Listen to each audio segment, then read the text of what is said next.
love that, don't you? I ain't say all that. It's a hard pill to swallow. When you see that I'm dating other people, work on your reaction to things. You feel like I get upset or something? Season 2 of Netflix Ultimatum has dropped, and I'll have to say, Lisa. We've had some very explosive moments this season, but compared to the first season, it's not as captivating. Here's why. The couples overall are not all interesting. It's only a select few individuals who definitely capture your eye. There's a lot of forgettable people this season. I'll have to name one. I'll say Kat was very forgettable.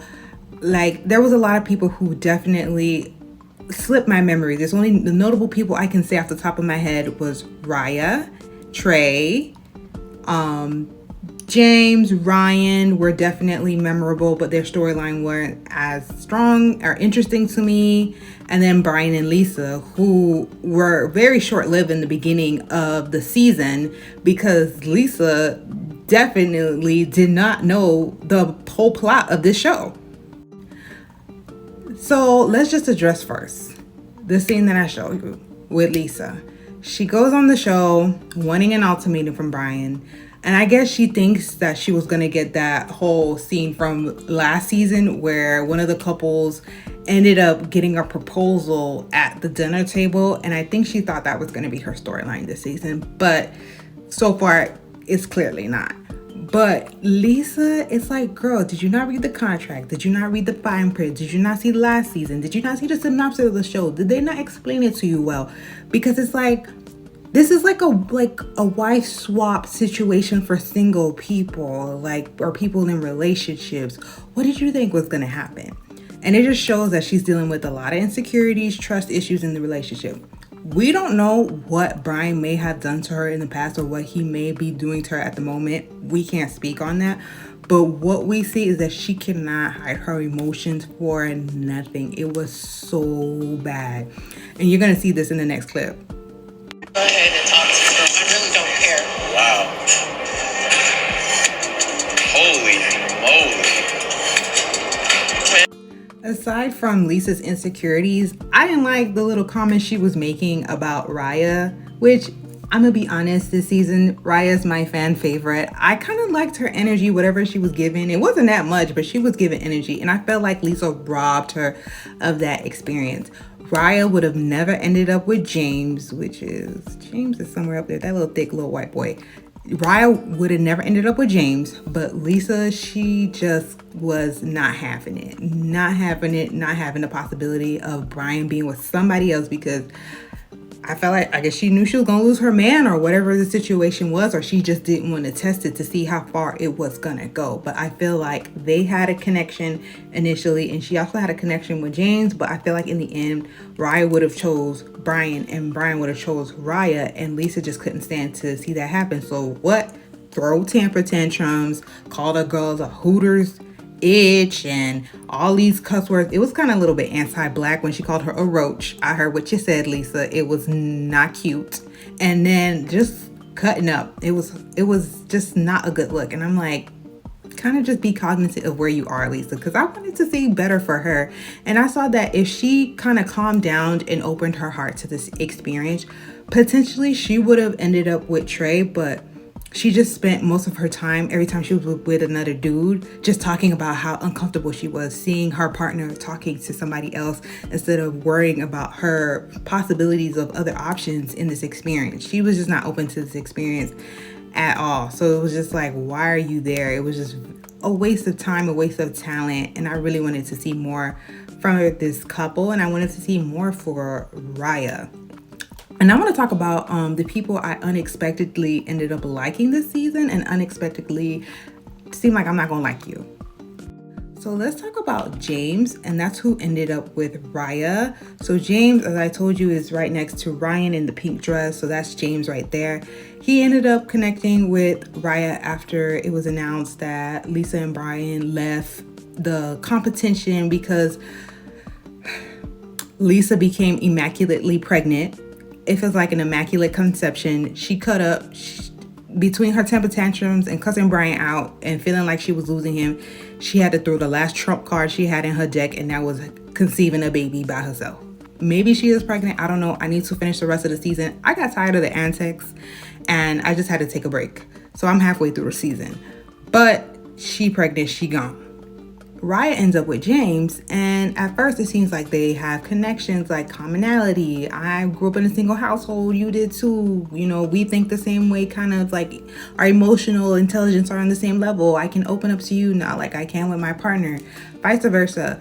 The person that I ended up hating this season that I didn't expect was James, because he ended up being like a big fat liar. He was just like being real frat boyish when the situation progressed with them in their 3-week swinger experiment, staying in the apartment together.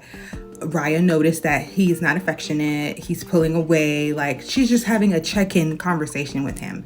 And he's dealing with whatever demons he has, because it is revealed throughout the conversation that he cheated on Ryan. He's been with Ryan for 6-7 years, ever since they were like 16, 17. And he's just kind of dragging his feet. And Ryan, who is his girlfriend, is like, hey, I've been with you, held you down, focused, prioritized this relationship. Now I want you to prioritize me. And Ryan actually is with Trey, which is Raya's old partner or whatever. So the conversation kind of went left when he keeps emphasizing like, oh, Raya, you trying to have sex with me? Like, you asking for like affection, and affection in a marriage to me equals sex and this and that. And that's what you asking me, to the point where she has to emphasize like, yo, I'm not asking to have sex with you. I'm just asking to hold your hand, give me a hug, you know, do stuff with me. He's like, I cook, I clean. What else do you want from me? I can't do that. I'm not gonna like disrespect my girlfriend like that. And then that's when he says he cheated on her. So I guess he's feeling guilty for having that experience. But it was just like, okay, you were so happy to be with Raya. You get to be with Raya, and then you don't like have a proper experience, and then you're blaming her and saying that she's trying to pop that thing on you. Like, nobody's trying to lay it down on your thick self, James. No one was trying to do that. And then you lied. What was worse? He lied in front of to Raya's boyfriend or whatever, ex-partner, because they're split at the time, Trey. Oh, you know, I had a conversation. Not even just Trey. He did that in front of everybody, because it was a group conversation. The boys had their group powwow, you know, later on at the lounge, and the girls had their group powwow. And in the midst of everybody checking in, everybody's like, yeah, I'm having a good experience. I'm talking to so-and-so. It's interesting living with her. You know, they're raving about their experience. And then he goes, oh yeah, I had a talk with Ryan. She was trying to have sex with me. Yeah, I just have to be honest. I was just speechless. I was literally getting angry through the screen. And I was like, the girl said several times, like, I'm just talking about intimacy and affection. And just because you internalize intimacy that way and I internalize intimacy another way, no one's trying to have sex with you. Like that, like he was going in. And I was just like, Trey was like, yo, Raya called me that night on FaceTime crying because she's like, James is like kind of misinterpreting our conversations. I think he thinks I want to have sex with him, and that's not the case. And there's nothing worse than a boy wanting to turn around and have locker room talk and act like you was trying to drop it like it's hot on his ass when you wasn't. And that pissed me off. And so that's why he's on my hit list. I don't like James. No. And just to wrap this up, the person that I like the most, besides Raya, is Roxanne. I want to say Roxana, but it's Roxanne. I like Roxanne. She's pretty, very level-headed. She's driven, ambition. Like, just like she looks good on paper, and her energy seems very level-headed. She was even the one was like talking to Lisa during that whole incident, was like, hey, you know, I know the situation is uncomfortable for you, but you don't have to be rude. Like, just keep it cute, keep it chill. Like, I definitely like every time she talks, for the most part, like, I'm like, okay, yeah, you got a good head on your shoulders. You know what you're doing. You know what you want. You know, you're not sure about marriage, so you're very firm on that. You're not trying to enter something, you know. But I guess she's struggling with a partner who's kind of like a hobosexual, which basically he's lacking the ambition that she is. So she's not equally yoked or matched. So the person she's paired up with now, let me try to figure out who that was. Oh, she was with Alex. But let's see how the finale goes.